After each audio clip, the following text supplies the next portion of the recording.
Welcome into the PHNX Cardinals podcast presented by the DraftKings Sportsbook app, an official sports betting partner of the NFL. Don't forget to hit that like button, subscribe wherever you get your podcasts, and leave us a 5-star review. I'm Chierstin Susel here with Johnny Venerable on this wonderful Wednesday. It's been made even more wonderful because today we heard from JJ Watt, which was an absolute surprise. Did not know that was coming, although we certainly hoped that we were going to hear some news about him. No update for sure on whether or not he's going to play on Monday, but after hearing him speak, oh man, fans have to be fired up, Johnny. Yeah, you had a chance to ask him, I thought, the question of the entire press conference, Chierstin. If you wouldn't mind recapping that, I pulled up the clip after we talked, and it got me as fired up for this matchup as I could possibly get, given how poorly this team has performed upwards of like the last 4 or 5 weeks. What his response to your question gave me legitimate goosebumps. Well, I can recap it for you, or I can play it for you. Oh, let's do that. That would be good too. All right. You can write whatever narrative you want about this comeback if I'm able to make it, but the only thing that matters to me is being out there for my teammates, trying to help us win a game and get to the end goal, because that's all this is about. I mean, I'm not doing all this work, and I'm not trying to come back in half the time for no reason. I'm here to try and do one thing, and that's accomplish our ultimate goal. One thing and one thing only. Let's go. Man, I love to hear that. I also made sure that I edited another soundbite from his press conference in as well, because his injury was actually a little bit worse than was previously reported and we all thought. And so it was like this long list of things that happened to his shoulder, which we already thought was insane in and of itself for him to try and make a comeback. But yeah, hang on tight. Let me play the bite of what actually happened to his shoulder, because this man is going to return with like a bionic shoulder if we do see him on Monday. I mean, basically what happened was the shoulder dislocated out the back, took everything with it on the way out. Rotator cuff, labrum, capsule, infraspinatus, everything gone, and also dislocated my bicep tendon in the process. So went in, I got a big scar here, got a big scar on the back, basically opened it up, fixed it all up. I asked him to tighten it down tight, he did, and then we went to work on rehab. I got surgery on November 3rd, and we just went to work on rehab. Are you kidding me? I'm in pain listening to that. That hurts me. And I have, I have back pain as a 5'6", 33-year-old man that I take a leave for. I don't know how JJ Watt is lost Chierstin now. I don't know how JJ Watt is able to withstand having surgery in early November and now is going to be taking on professional athletes after basically suffering. I don't even know what you call it. Essentially, they had to rebuild part of his body from scratch, it sounds like. And we just forget sometimes, or at least I do, that these athletes are like superhuman people. That I'm guilty of it, Chierstin. Whenever I hear of an injury to a player, I go to Google. I'm like, how long does it take to recover from, Tommy John? Or how long does it take to recover from an ACL injury? And it gives you like a synopsis, right? That does not apply to the JJ Watts of the world. Yes, the Cardinals have phenomenal training staff, medical team to work with him around the clock, get the best surgeons in the world, right? But then you just think about their desire and his desire to be the best and come back and, as he mentioned, play for his teammates.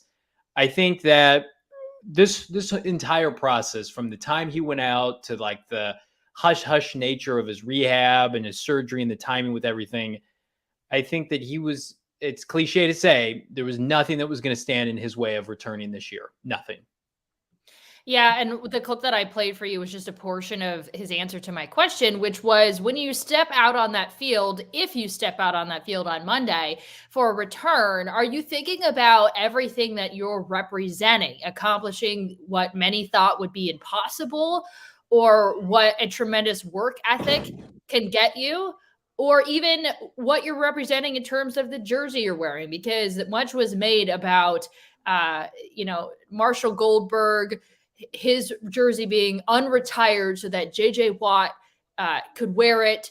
And so I said, do you think about any of these outside things that you might be representing? Or is it as simple as, I just want to get back and help my team win some playoff games? And he said, I'm representing the Arizona Cardinals, and I want to go out there and accomplish our ultimate goal in winning a Super Bowl. And then went on to he did say that he met with Marshall Goldberg's granddaughter, and that was an awesome moment and things like that. But then finished it off with the clip that I played for you guys. But he so very much is a team-oriented guy, and I feel like I'm repeating myself consistently when I talk about this, but how could you be one of his teammates, seeing him put in the work that he's put in to come back and help be a part of a playoff push and help his teammates and be a leader and pumping everybody up to do something great within this organization, and just not be just so, just fired up for what's to come if he does get back on that field. I mean, he's the ultimate team player and the ultimate teammate. Well, we talked about it earlier on our PHNX podcast with Espo and Michaela. I just think there's nothing that could get me as excited, even a Hopkins return, as opposed to JJ Watt being back in the lineup for this Arizona Cardinal team. Nothing. The fact that they were undefeated when they had him a part of their lineup, and not only undefeated, Chierstin, I mean, they were winning games at a historic pace. They were winning games in multiple blowout fashions, especially on the road. A lot of their games weren't even competitive. You think back to, of course, the Tennessee opener, but I think about like the Cleveland game, right? The fact that the Cardinals had like a COVID sweep, including Cliff Kingsbury, that knocked a bunch of players out. And it was JJ Watt who set the tone in that game, who I thought knocked out Baker Mayfield, knocked out Kareem Hunt. He was on an all-pro path before his injury. And we get a lot of questions, Chierstin, about like, what is the percentage of the snaps he's going to play? How healthy do you think he'll be? I'm willing to roll the dice on a Hall of Famer, generational prospect, even if he's 75, 80%. And you will have to convince me otherwise. If the game is not on the line in the fourth quarter, you're going to have a crane come pull JJ Watt off the field. If you're Vance Joseph, you are not getting that man off the field, away from his teammates with a chance to head deeper and further into the playoffs. It's just impossible for me to think otherwise. So I am as excited as I can be, because again, you've got everything that comes into this game with McVay and the record against him, and you're on the road and you'd rather win the division, but all of that can be remedied because you now have JJ Watt back. I would think too that he feels like he has something to prove, right? Because he's a guy that's been injury prone, that's been a knock on him his entire career. It seems like that was a knock when the Arizona Cardinals signed him. That, okay, well, good luck. We'll see if he stays healthy. And then he gets injured, right? And he said, he made a comment that it was devastating, the fact that they were 7-0 and he got injured at that moment and went on to lose, obviously, to the Packers. But ever since then, he's had to sit and watch from the sidelines as this team went the opposite direction. And I feel like he feels like he has something to prove to the Cardinals fan base, to his teammates, that he can stay healthy, that he can contribute, to the people that are outside of Arizona thinking, oh man, a lot of talent, but he's past his prime. All he ever does is get hurt. Right. So I think he's probably got a lot to work towards, and a reason why he's been working so hard to get back. Not like he hasn't ever done this before, because he has, but I think he has a lot of motivating factors to get back on the field. Jordan says JJ Watt is the heart of the front seven. He's the tone setter. He demands double teams, which frees up everyone. That's the point. Yeah. That's the goal. Absolutely. Listen, the linebackers, there's no coincidence. I mean, everybody was playing better with JJ Watt in the lineup. And as a result, since he's been out, defense hasn't been as good, right? They're not generating the kind of pressure interior defensive linemen typically have with Watt in the lineup, and they don't stop the run as well. So again, I don't expect everything to be fixed with this. I think most fans, Chierstin, are realistic with the notion that he's not going to come in and be peak JJ Watt. But I don't think that you can replicate the emotional impact that he will have on this team when he's running out of the tunnel, when he is leading his team onto the field. I don't doubt for a second that he's going to huddle the team up every opportunity and get them fired up. So that's the kind of stuff you just can't put a price on. Something else that was talked about following today's media availability was a comment that Cliff made on Kyler. We're going to get to that in a second. But first, the NFL playoffs are here, and the DraftKings Sportsbook app, an official sports betting partner of the NFL, is kicking things off with a huge offer. Counting down to Super Bowl 56, new customers could get 56-1 odds on any wildcard team to win their game. That's just $5 and win $280 in free bets if your team is victorious. All customers can also get in on DraftKings Hammer the Over promotion. For every 5,000 bettors who take the over for Saturday night's Patriots versus Bills game, the point total will lower by half a point. Hammer the Over has hit 0 every time DraftKings has run it, so bettors won when the first point was scored. Again, download the DraftKings Sportsbook app now using the promo code PHNX, and you're going to get 56-1 odds on any NFL team. Bet $5 and win $280 in free bets if they win. That's promo code PHNX this week, wildcard weekend on DraftKings Sportsbook app, an official sports betting partner of the NFL. As always, it's 21 and over, Arizona only. Gambling problem? Call 1-800-NEXT-STEP. New customers only. Eligibility restrictions do apply. See DraftKings.com/sportsbook for details. All right, so that comment that I was talking about was Cliff was asked about Kyler Murray embracing his playoff debut on Monday. And Cliff said, this is a moment that he's been waiting for his entire NFL career, which is only 3 years, but it's something that he has not had a taste of yet. And Kyler's a guy that gets up for the big moments. And so he said that he expects Kyler to play probably the best game of his career. Now, I believe personally, and a lot of people disagree, that the Cardinals need Kyler to play the best game of his career. I want playoff Kyler to be a thing. In the NBA world, we talk about playoff LeBron. Mm-hmm. When we talk about playoff LeBron, we're talking about a guy who just takes it to another level in the postseason. I'm not saying nobody thinks when we hear the word playoff LeBron that people are saying that LeBron James isn't a good player in the regular season. I'm not saying that Kyler's the problem. I'm not saying that he hasn't done enough, which you can argue. But what I'm saying in this, to my point, is I want to see him elevate his game to another level, so much so that we're seeing the Murray magic. We're seeing a different Kyler Murray than we've seen in the regular season. And the Cardinals have a lot of issues, also a lot of question marks that they could get taken care of heading into Monday. But right now, a lot of issues, a lot of question marks, and we need Kyler to carry this team on his back at least a little bit if they're going to win a playoff game. Yeah, and I think to your point, Chierstin, Kyler Murray has to play his best game for the Cardinals to win because they're just not explosive enough or good enough elsewhere offensively to be able to have that happen.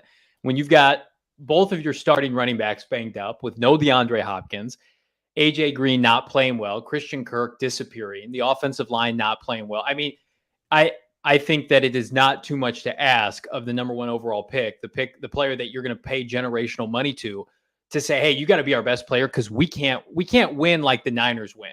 We can't win with Jimmy G turnovers and running the football and making just a couple throws per game. And I think Kyler relishes that. What my one pushback would be right now with this receiving core, I just have so many questions about who is able to step up. Fans last week, I mean, it's not great, but there's a play kind of floating around on Twitter right now of Kyler escaping pressure and throwing on the run. He makes a beautiful throw to AJ Green, and it's the play where it just hits AJ Green in the chest and it falls to the ground. And that kind of image is embedded in the fan base right now with the Bird Gang thinking to themselves like, well, Kyler can play perfect and he's still going to be let down by his teammates. I'm not sure. I can't go that far. What I will say is this: Kyler Murray, if he plays turnover-free football and he lets it rip and you let the chips fall where they may, if they don't win, it won't be because of him.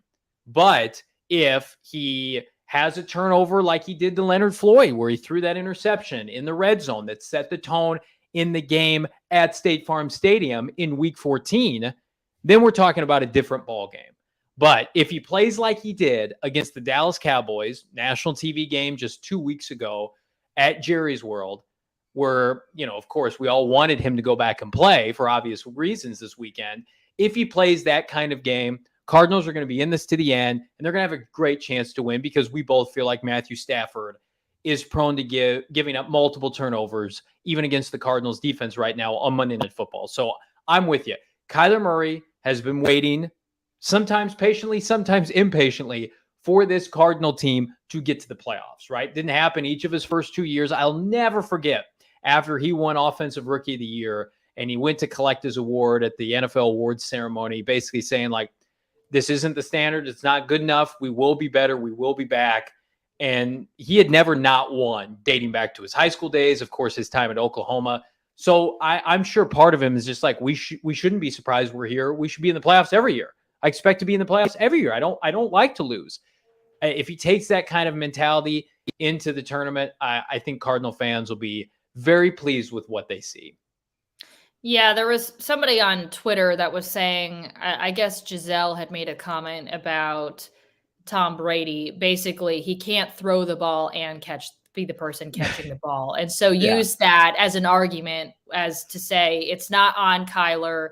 The receivers got to be better. And honestly, I don't know what's going to happen with AJ Green. I feel like he's I don't know if it's like the yips almost like you would have in baseball. Like something is not just aligned right now with him because he's a much better receiver than the guy that we've been seeing, especially, recency biased is, real with me because the only thing that I can really even think of is Sunday's game. And it was just so unacceptable. So some of it's on Cliff to get guys involved a little bit better. I would like to see Christian Kirk involved a little bit more as well, especially if AJ Green, has some blunders early in this game. I would not be targeting him as many times as I did, and I would give Christian Kirk more chances to make plays. And he was saying today that Larry Fitzgerald actually texted him and told him that, the playoffs are a chance to really make a legacy for yourself. And I hope that encourages Christian to have a different mindset heading into the postseason. Rondale Moore, hopefully the Cardinals are going to get him back. Right now, I don't think we have much of an update on any of their injured players. That includes their running backs. They had 3 running backs essentially injured as of Sunday. So leaving 1 running back on the roster and Eno Benjamin. So, but anyway, hopefully they get Rondale Moore back, Antoine Wesley more involved. He has an opportunity again to make a name for himself as well. So there's a lot to unpack when it comes to the Cardinals offense for sure. Yeah. Well, and at the end of the day, none of this can work unless the offensive line does a better job protecting Kyler Murray. They were atrocious. AJ Green had his drops, but there are other receivers like you mentioned to target. And I think AJ has not done well in the absence of DeAndre Hopkins because now he's going against number 1 corners. But to me, the offensive line was elite against Dallas. And then they were the opposite of that, even with, a healthy Rodney Hudson and DJ Humphries. Everybody was back, and they got whooped by Carlos Dunlap and Pete Carroll. That can't happen again because I don't care how good Kyler Murray is or isn't. He will not have a chance to do anything if the offensive line replicates their performance from last weekend. They have to be better. I'm willing to step out and say that was a fluky, just bad day for the offensive line. I don't think DJ Humphries is going to get torched like that in every game. And so I'm willing to say, listen, they had a really bad game. It was the first time that unit had, and that's not an excuse because how many times does your offensive line change because of injuries throughout the year? But it was the first time as a complete unit together and this entire season. And I just think they had a bad day. And hopefully I am willing to say that I don't expect that out of them on Monday, but who knows with this team. Let's get to some of your comments. A lot of people chiming in on the LeBron factor, the TB12 factor in the postseason. LeBron turns off all social media and his phone and just focuses on the game when it's playoff time. Jordan says Tom Brady isn't the GOAT because of regular season performances, just adding to the conversation of we want to see next level Kyler from here on out in the postseason. NFL AZ Cardinals says, let's be honest here, if the Cards at least make it to the NFC Championship game, the regular season performance isn't going to matter as much. We're in the playoffs. Let's be excited. Well, shoot, we're talking about winning this game for sure then. And once we get that win, yeah, we'll be having a different conversation for sure. Yes. Let's see here. Checkered Life says Watt will command accountability from his teammates. I have a feeling that he's been doing that even from the sidelines, even though he hasn't been playing in games. NFL AZ Cardinals fan base acting like we're the only playoff team that lost games we were supposed to win in the regular season. That's a good point. I brought this up at the PHNX Sports Podcast earlier in the day. Yeah, the PHNX Podcast. That's what I called it earlier. It's the PHNX Sports Podcast. Yeah. Oh, okay. All right. So with Michaela earlier in the day, that Sean McVay is getting torched by their fan base right now for his play calling. Matthew Stafford has not been playing well and is getting, he's kind of been questioned all season long, but is getting a lot of flack. And they lost a game to the Niners to end their regular season that they felt they should have won. And perhaps one of the worst games they've had in the Sean McVay era. That's how that fan base is viewing it after basically throwing away a 17-point lead in that one. They were on a 5-game winning streak ahead of that game, but listen to the teams that they beat. So they beat the Jaguars, right? Then they came into State Farm Stadium, beat the Cardinals. Cardinals had an off night. Hopkins gets hurt. If Hopkins doesn't get hurt, I think they win that game. Then they get the Seahawks. They barely beat the Seahawks 20-10. That was when Russell was not Russell yet. He had the finger issue. Then they played the Vikings, I believe, with Sean Mannion at quarterback, not Kirk Cousins. And they only won by 7. Then they went on the road and barely beat the Ravens without Lamar Jackson and should have lost that game. Then they lost to the Niners. I'm not saying the Cardinals are going to win or win convincingly, but this Rams team, they have not played their best football really since like early in the year when I think they started like 7-1 and they had beaten Tampa and, they'd beaten the Colts and they had some decent wins on the season. But I just think it's a team that is talented, very talented. They've got, if you just look at the top end of their roster, they have generational Hall of Fame level players with Ramsey and Aaron Donald, now Odell Beckham, Cooper Kupp, but they're flawed at their core. They're very finesse. The Cardinals play too much sometimes like the Rams do, just not as well. But then the Niners play the opposite. They run the ball effectively. They dominate both lines of scrimmage. I've said this forever. Like, you can run on Aaron Donald as great as he is. You can run on the front 7 of the Rams. Where the Cardinals will get into trouble in this game, and I feel like this is how they've always tried to play them, especially with Cliff, is just the horizontal screen game, short throws, not establishing the run. The Cardinals only ran the ball, I think, like 22 times in their Week 14 loss against the LA Rams. If you come out and you have the mentality like you had in Week 4, and whomever's at running back, whether it's James or Chase or even Eno, and you say, we have our 5 starting offensive linemen, and we believe in these 5. We're going to run the football, and we're going to gash you for 4 to 6 yards per carry. We're going to work in Kyler's RPOs, and then that will play off our passing game. That's their best chance. But if they come out and they try to throw the ball 50 times, they will not only lose, they will get embarrassed. Kyler Murray will get banged up. Watt and Donald, Leonard Floyd, those guys will tee off. So, coaching staff, they're much smarter than I am, but we have too much evidence now of when this team wins and then they get into trouble. Yeah, we're going to talk more about this matchup in a second. But first, I want to tell you guys about a lot of awesome things that we have going on here at PHNX. For starters, we launched a new shirt yesterday, our Bird Gang shirt, which is incredible and gets me excited for some reason that shirt just gets me pumped up for the postseason. I don't know why, but it has that effect on me. Also, right now, we're doing buy one, get one half off of our Cardinals shirts. So if you go to phnxlocker.com, our members can do a buy one, get one 50% off deal and get yourself ready for some playoff football by supporting your team with some awesome gear. And then last but not least, we are giving away a Kyler Murray signed jersey. All you have to do is head over to our Twitter account at PHNX_Cardinals. Follow us, retweet the tweet that's pinned at the top of the page so you don't have to do any digging, and then tag 3 of your Cardinal fan friends in the replies, and we're going to announce a winner next week. So incredible. A signed Kyler Murray jersey that we've got going on that we're giving away on our Twitter page. Am I eligible for that? Can I have that?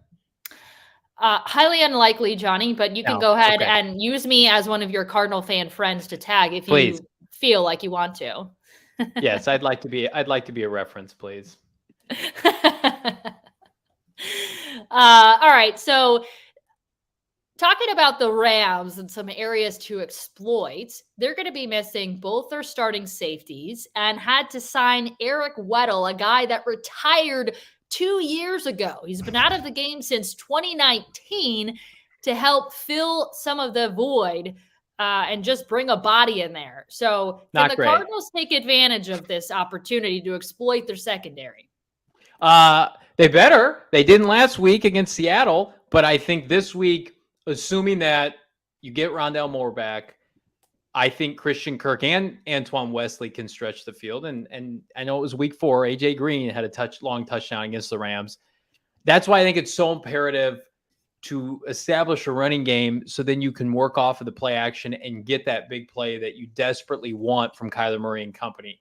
So I think that, again, we're assuming that Jalen Ramsey is going to be covering AJ Green. If that's the case, I mean, he might essentially take him out of the game, but the Cardinals have an advantage when it comes to the back 7 of the Rams and kind of their mismatch of corners and safeties. It's not great. I mean, we saw last week, Deebo Samuel and George Kittle and Brandon Ayuk and Juwan Jennings went off for San Francisco.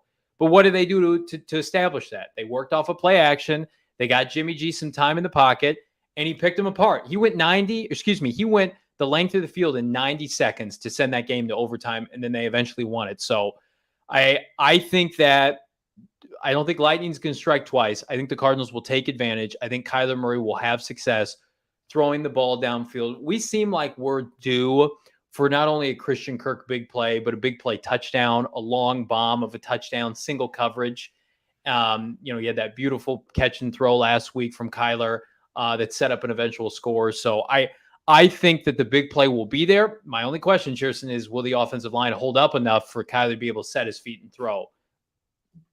I mentioned the name earlier, but another name that can stretch the field and make a big play is Rondale Moore. And we had a listener on Twitter, Michael, say the guy runs a 4-3, use it and open up the passing plays. Kyler has the best deep ball percentage in the NFL, and our fastest deep ball receiver is being used like a 4th receiver. And went on to say Andy Reid would use his skill set correctly. Wanted to make sure that we talked about this on the show. So if they could get Rondale Moore back, that it would be on cliff if they don't take advantage of it for sure.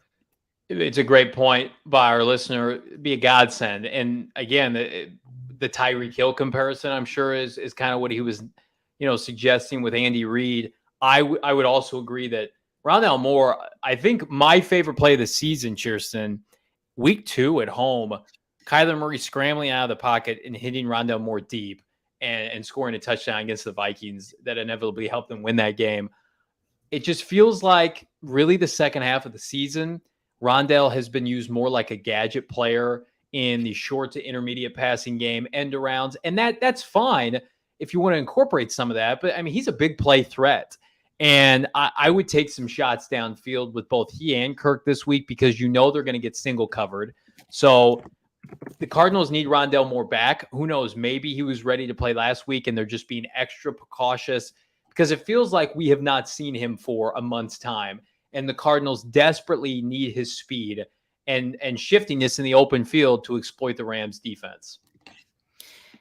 So I'm just now looking this situation up because I somehow missed it. NFL AZ Cardinals says Rams having secondary issues and even fighting each other, Rapp and Ramsey on the field. LOL. I had to look it up. I supposedly in their game against the Ravens, they got in a little scuffle on the field, a little altercation that stemmed from a disagreement, which could just kind of okay, so one of them threw a punch. Interesting. I'm just now looking. I don't know how I missed this, but that could speak to just a little bit of, team chemistry, maybe some frustration that's happening within the team, the defense, or a certain unit, maybe just the secondary. But that's interesting because I could not imagine a situation at all between any two players on the Cardinals that would result in one punching a teammate. Kyler might punch somebody if they lose this week, but no, in all seriousness, it's going to sound like really cliche and people are going to hate me for this. The better team is going to win this week. The Niners have a great cast of individual players, and I think that their talent wins them a lot of games. But the Cardinals, I feel like when they're on, are a better team than the Rams. They're a more cohesive unit. The Rams just feel like they're playing like backyard football, big plays, just throwing the ball around. But they're just kind of a collection of like brands of themselves. Like Von Miller's a brand at this point. Aaron Donald's a brand. Yeah. Certainly Odell Beckham's a brand. I feel like the Cardinals, when they are at their best, their identity as a team, went on the road and beat the Niners and beat the Seahawks. And people are lauding their depth and the coaching job. Cardinals need to find a way to get back to that, because I think if they can, they'll have success not only in this game, but I think that confidence will build moving further into the playoff. But if they try to, again, replicate what the Rams do, and it's just like, let's just have our stars go out and be stars, and let's just force feed X player, and Kyler needs to do this.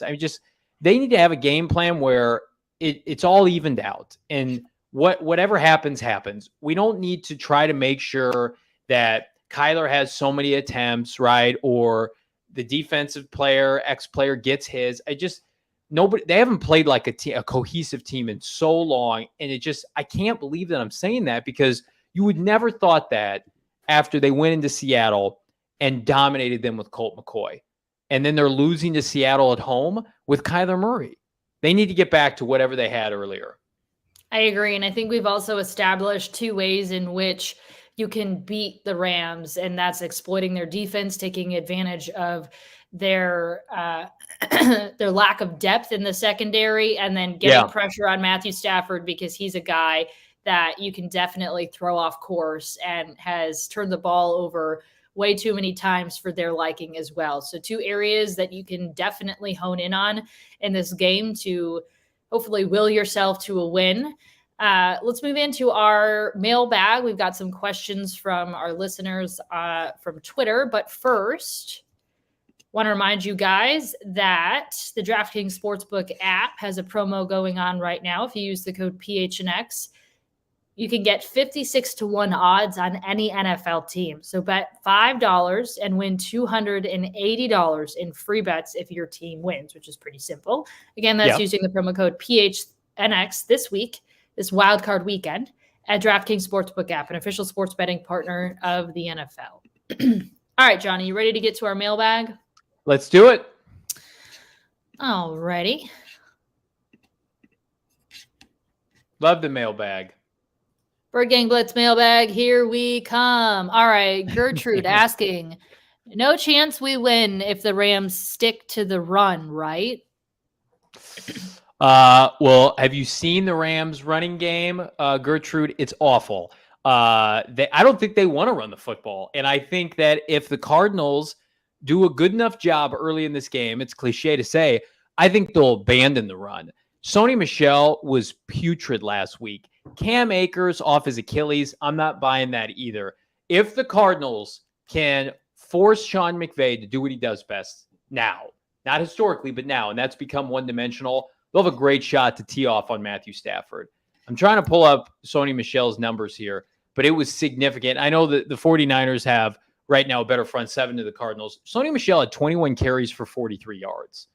And so to me, they have morphed, and what McVay had done so great as a part of the Jared Goff kind of regime is Todd Gurley was the star of that offense, and goodness, did he used to kill the Cardinals. They kind of lost their identity now, and they are what they are. So I'm with you, Gertrude. Like if they're able to stop the run early, I think the Rams will just abandon it, and I think the Cardinals will benefit from that. Yeah, the star of their offense right now is Cooper Kupp, and that, nobody really. It's going to be a problem. Definitely going to be a problem. All right, next question from Dylan, Johnny Venerable's own blood. Which Arizona Cardinal is under the most pressure to perform on Monday? First of all, let me say congratulations to Dylan, my cousin Dylan. He got married, not a formal ceremony, but he got married last month, and he's going to have a celebration this summer, he and his lovely wife. So congratulations, Dylan.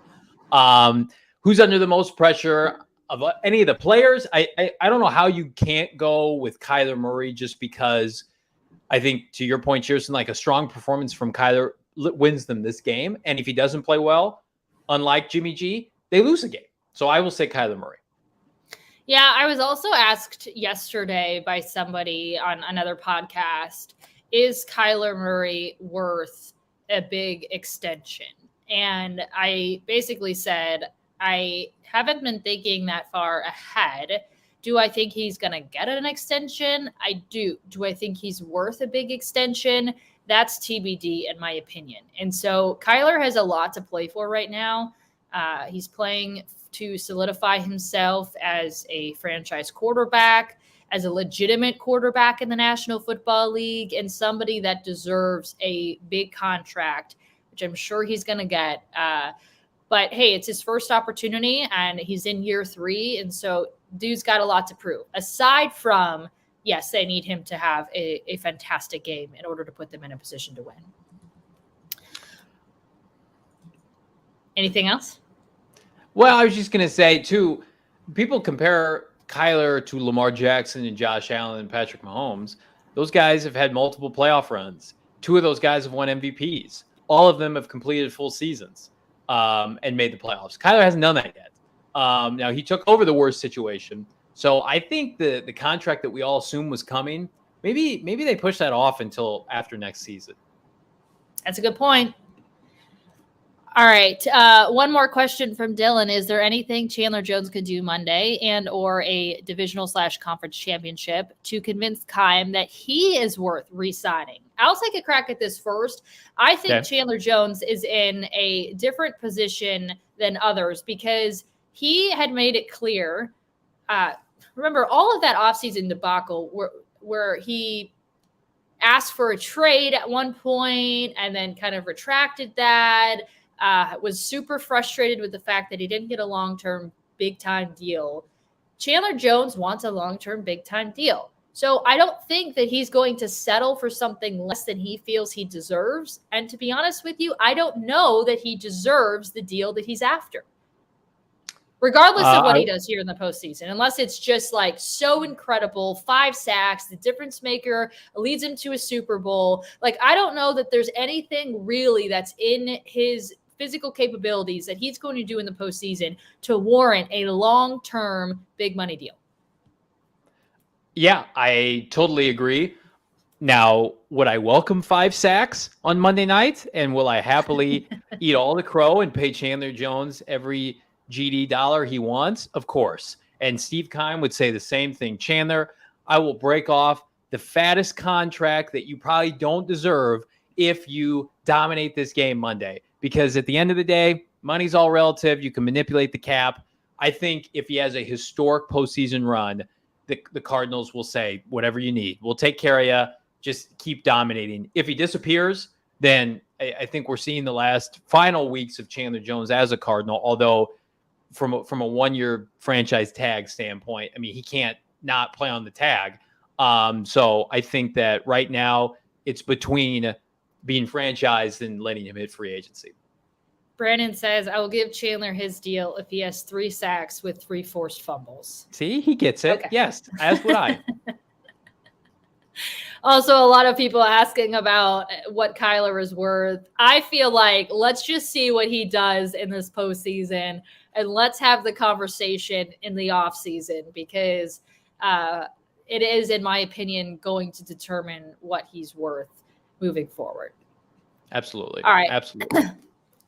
Last question. In the Week 14 game, Edmonds did not play, and the Cards rushed for 100 yards as a team on 22 carries. In the Week 4 game, Edmonds had 12 rushes for 120 yards, and the Cards had 40 rushes for 216. Please discuss the importance of establishing a ground game on Monday. Well, Coach V gets it. Any team that wants to beat the LA Rams runs the football and runs it effectively. And we saw it really against Baltimore, when they played the Ravens 2 weeks ago. Ravens ran the ball effectively. Now they had problems converting in the red zone because they had a backup playing quarterback. But I feel like, we're going to have a good sense, Coach V, tomorrow, I think, of what the plan is at running back. And I'll be able to sleep better if number 6 and number 2 are out there practicing to some degree.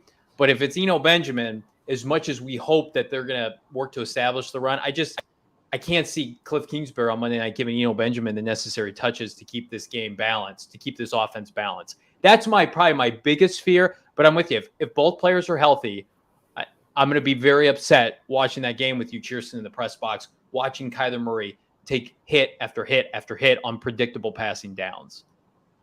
All right, before we wrap this up, let's take a moment for a message from the Arizona Department of Health. Children 5 and older are eligible for the COVID-19 vaccine. The vaccine is the best tool we have to reduce the chances of getting sick with COVID-19. The vaccine can reduce the risk of being hospitalized or even dying from the disease. It is safe, free, and highly effective. COVID-19 vaccines are available throughout the state of Arizona. Visit azhealth.gov/findvaccine for a location near you, and let's do our part to stay healthy and to stay out of the hospital here in Arizona. Again, visit azhealth.gov/findvaccine for a location near you for your free vaccine. All right, NFL AZ Cardinals is asking, in the offseason, if we don't sign Jones and Hicks, could we see Hassan Reddick back in red next year? He signed a 1-year deal with the Panthers. I think we're going to have an answer to whether or not I think they'll have interest in Reddick as to what they do with Chandler Jones. I think they would like to see Reddick back. Will he want to come back? We're going to find out. Money calls. So if they offer him the most money, I think that's where Hassan is going. He's proved he's not a fluke player, back-to-back double-digit sack seasons, and I just think he's a better fit for Vance Joseph's defense. Look, we just had Chandler Jones, 30-plus years old, in coverage on Tyler Lockett. Like, that's not a good look. And so if that's the kind of BS that we're going to be running, where you ask more of your pass rushers than to just rush the quarterback and stop the run, Reddick was always the better fit. So I would say I want interest. I want them to have interest. I don't know if they will. Yeah, I would love to have Hassan Reddick back. And I've always been rooting for him, especially with the way that his career started. I'm more than happy to see him succeed and finally be put in the right position the last couple of years. Ian says if Chandler Jones doesn't show up this game, we're going to have to move on. And then added, Hicks needs to go if we have any chance of developing Zaven into a legitimate starter. If we can let Chandler go and pick up Hassan this offseason would be optimal. Here's the thing when it comes to that. I don't think the answer is just like, I don't even know if I'm using the same analogy or the right analogy, but the one that comes up is throw the baby out with the bathwater. Like, I don't think the answer is like, let Hicks go simply because you want Zaven to play more. Now, could you have readdress your philosophy in terms of who you're playing? Certainly. But I feel like, especially when it comes to depth or whatever the case is, like, you still want to have Hicks there as a safety net if you can. That's my personal opinion.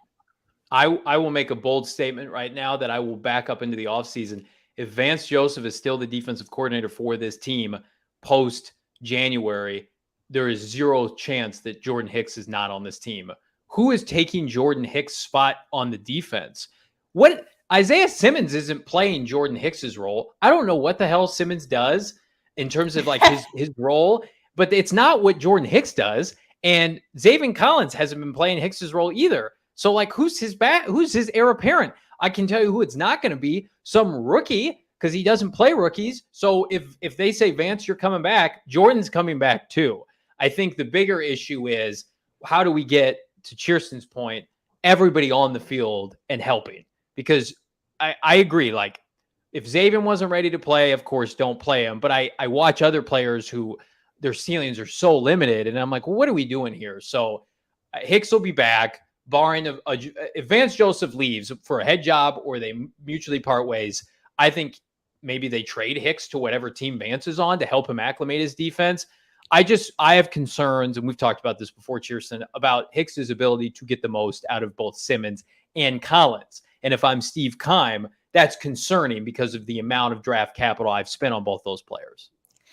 Jordan asking, Chance, Devon Kennard, and Jordan Phillips are back. Both have very minimal guaranteed money. I don't know exactly the amount of guaranteed money they have, but those are two guys that I think most fans would be happy if they replace, because they have not played to standards for sure. Yeah. 0% chance they are back. Absolutely 100% zero. Jordan Phillips might be, like, if he doesn't play Monday, he's not going to play, I don't think, in the playoffs, and they could be one and done anyway. His Cardinal career will be over, as will Devon Kennard's.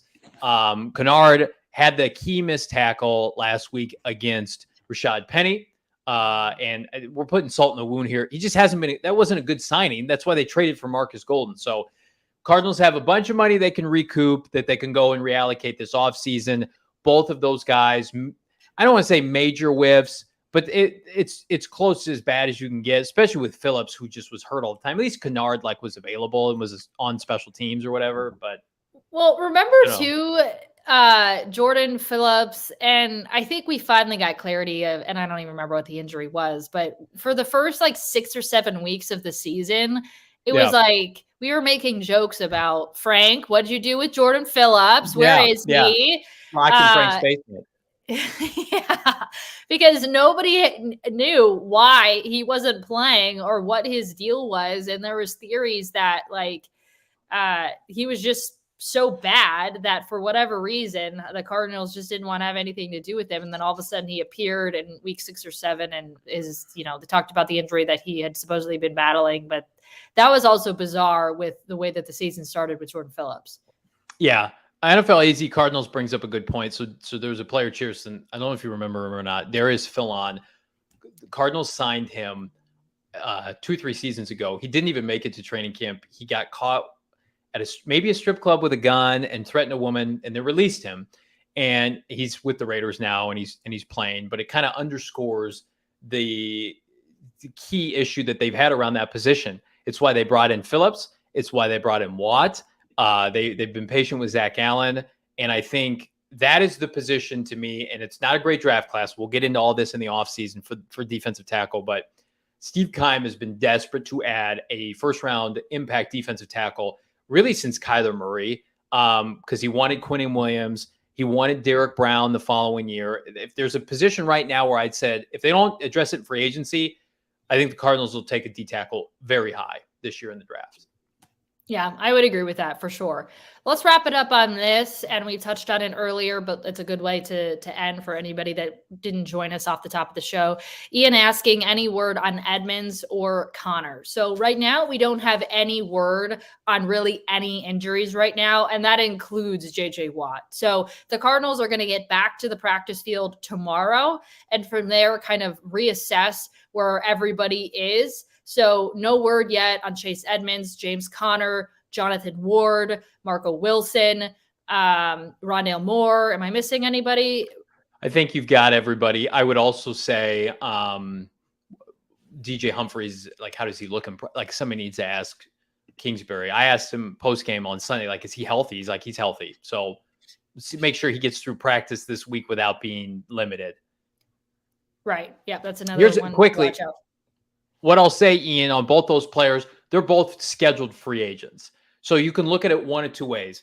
Do they make a business decision? And if they're not healthy, do they make it worse? Or do you show other teams that you were healthy to finish the season with the Cardinals as a springboard into the playoffs? That's something that I'm sure they're weighing right now. Oh, did I misinterpret that question? Was it Edmonds and... James Conner. But that, I mean, was it more so about whether or not they were going to be re-signed? No, it's injuries. But Okay. You answered it correctly. I'm just trying to think, like, for me, I know both of them want to play and they want to show. I think the Cardinals too, that they can tough it out. So I don't know anything. I think Chase Edmonds is going to play based on the fact he finished the Dallas game and was beat up. And I think they thought because they were getting James back, they could hold out Chase for a week. Chase has had what equates to now 2 weeks off. They need James more because of his physicality. I think Chase Edmonds plays, though. Yeah, to your point, though, I don't care if James Conner plays on Monday or doesn't play on Monday. And if that's the last game they play this season and James Conner isn't there to close out the year, I'm re-signing James Conner. Yeah, he absolutely. is my favorite player on the team. Hands down. It would be sad if his season ended like this. I cannot believe that. I mean, he's their offensive player of the year. I mean, he really is. Yeah, agreed. All right, we are going to join Frank on Friday to do a full preview of the Cardinals game versus the LA Rams. But until then, we hope that you guys have a great rest of your day, a great Thursday. If you have not subscribed, hit that bell on our YouTube channel, subscribe wherever you get your podcasts, or followed us on social media at PHNX_Cardinals. Remember, I told you that we are giving away a free Kyler Murray jersey. If you head over to our Twitter page, follow us, go through the process. You can get your name in the hat to win it. We'd appreciate if you would subscribe and follow us, though, regardless. So we hope you have a good rest of your day, and we will see you on Friday.